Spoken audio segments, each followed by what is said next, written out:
මොකද්ද? හිතේ තියෙන හොඳම කහට. සෙස්තා වටවල. දැන් මේක අපේ රටේ තියෙන තේ බ්‍රෑන්ඩ් තුනක්නේ. ES පැට්‍රිකල් ඉගෙන ගන්නවා කියන්නේ ඒක වෙනම ලෙවල් එකක්. ඒ ලෙවල් එකට දැන් ඔයාටත් සෙට් වෙන්න පුළුවන්. මේ තුනේම අයිතිය තියෙන්නේ මේ බ්‍රෑන්ඩ්ස් තුනේම අයිතිය තියෙන්නේ එකම කම්පැනි එක. මොකද්ද කම්පැනිය? Sunshine. Sunshine Holding. PLC කියනකොට තේරෙනවනේ. Public Limited Company. ඒ කියන්නේ මේක පොදු සමාගමක්. මොන පොදු සමාගමක්ද? නිල ලයින්ස් තුකද පොදු සමාගමක්. මෙයාගේ කොටස් වල 2021 අවුරුද්දේ රුපියල් 35කට වගේ තිබුණේ කොටසක්. හරිද? 35කට වගේ තිබිච්ච කොටසක් කැඩුව කෑලි 3කට. කෑලි 3කට කැඩුවා. හරි. එතකොට දැන් කොටසක වටිනාකම කීයක් එනවයි? දැන් 35 බෙදා ගන්න අමාරුනේ. ඒක ප්‍රශ්නයක් නෑ හොඳේ. දැන් අතන මට මෙතන බෙදා ගන්න අමාරුයි. මම ඒක නිසා 36ක් කරනවා. වැඩේ ලේසියි. කෑලි 3කට කැඩුවම කීයක් එනවයි?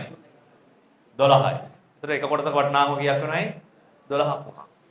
අන්න කොටස් බිඳීමක්. කොටස් බිඳීමක්. ඊළඟට මෙයා මෙහෙම ගිහිල්ලා ඒත් සමාගමේ කොටස් මිල ඉහළ ගියා. දැන් මේ වෙනකොට මං හිතන්නේ යන්නේ කොටස් මිල රුපියල් 21ක් ඒ වගේ සීමා 20 21 සීමාවේ යන්නේ. හරිද? මේ රුපියල් 12 කොටසත් වැඩි වෙවි ගිහිල්ලා 2024 වෙද්දී අපි හිතමු දැන් මේ කොටස රුපියල් 40ක් වුණා කියලා. 2024 වෙනකොට නැවත යා කැඩුවේ ඒක රුපියල් 10 කොටස් වලට. ඒ කියන්නේ 4කට බෙදුව එක කොටසක්. නැවත අර කොටස මොකද උනේ? 4කට කැඩුවා. දැන් 2021 දී පොඩ් කෑලි 3කට කැඩුවා. 24 දී කෑලි 4කට කැඩුවා. දැන් මේකෙන් වෙන්නේ මොකද? මේකෙන් ලා කොටස් ප්‍රාග්ධනය වැඩි වෙන්නේ නැහැ. හැබැයි සමාගම මේ වැඩේ කරන්නේ ඇයි? මේ වැඩේ කරන්නේ මොකක්ද දන්නවද? සමාගමේ කොටස් වල ද්‍රවශීලතාවය වැඩි කරගන්න. ද්‍රවශීලතාවය. කවුරු හරි කෙනෙක් කොටස් වෙළඳ පොලේ කොටස් ගන්න යනකොට මිල වැඩි නම් කොටසක මිල වැඩි නම් ගන්න තියෙන අපි කියන අර අභිප්‍රේරණය ටිකක් අඩු වෙනවා. ඒක වටිනාකම වැඩි වෙනකොට ටිකක් ගන්න අඩුවෙන් ඒක ගන්න මැලිකමක් දක්වනවා. හැබැයි කොටස් මිල අඩු වෙනකොට එච්චර ලොකු වගයක් යාට දැනෙන්නේ නැහනේ. ඒ කියන්නේ පොඩි ආයෝජකයෝ පවා වැඩිපුර කොටස් ගන්නවා. ඒතකොට සමාගමේ ද්‍රවශීලතාවය මොකද වෙන්නේ? වැඩි වෙනවා. හරි. එතකොට දැන් අපි තුමු රුපියල් 12ක් 10ක් වගේ තියෙනකොට කොටස් සාමාන්‍යයෙන් 100ක් ගත්තා ලොකු ගාණක් නෙමෙයි රුපියල් 1000ක් නේ. ඒතර ඒ වගේ ආයෝජක විශාල ප්‍රමාණයක් මේක ඉන්නවනේ. හරිද? ඒ නිසා සමාගමේ කොටස් වල අලෙවි කරන ඒ ද්‍රවශීලතාවය වැඩි කරගන්න තමයි ওই සමාගම් බොහෝ දුරට කොටස් බෙදීම කරන්නේ. ඒතර ඒ වගේ පොඩි අගයක් තියෙන සමාගම් වල කොටස් ගණන් දෙනවන ප්‍රමාණය මොකද වෙන්නේ? වැඩි. ලොකු අගයක් තියෙනකොට අඩුයි. දැන් කාගිල්ස් එකේම ගත්තොත් කොටසක් 430 ගණන් වලට යන්නේ. ඒතර ඒ වගේ කොටස් ආයෝජනය කරන ආයෝජකයෝ ටිකක් නිතර ආයෝජනය කරන්න ගන්න විකුණන්න එහෙම දඟලන්නේ නැහැ. පොඩි ආයෝජකයෝ එතනට යන්නෙත් නැහැ. අඩුයි යනවා හරිය. ඇයි? එකක් රුපියල් 400 ගාණක් නේ.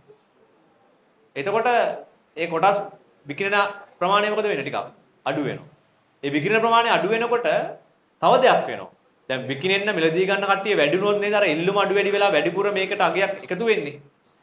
දැන් සමහර සමාගම් එහෙම ඉල්ලන්නේ නැත්තම් අගේ වැඩි වෙනවද? වැඩි වෙන්නේ නැහැනේ. එතකොට අර ද්‍රවශීලතාවය අඩු වෙනවා. මතකයිනේ මම ඔයාලට කිව්වා ලංකාවේ කොටස් වල වැඩිම මිලක් තියෙන කොටස් වර්ගය 15000ක් විතර. කාගේද? ස්වදේශීය. මතකයිනේ? ඒතර 15000ක් වුණොත් කොටසක් ගන්න. පොඩි ආයෝජක කොහෙත්ම යන්නේ නැහැ.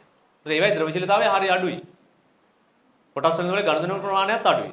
අර ගනුදෙනු වන ප්‍රමාණය වැඩි කරගන්න තමයි මේ වැඩේ කරන්නේ. ද්‍රවශීලතාවය වැඩි කරගන්න. නැත්තම් මේකෙන් ලොකු ප්‍රතිලාභයක් ලැබෙන්නේ නැහැ.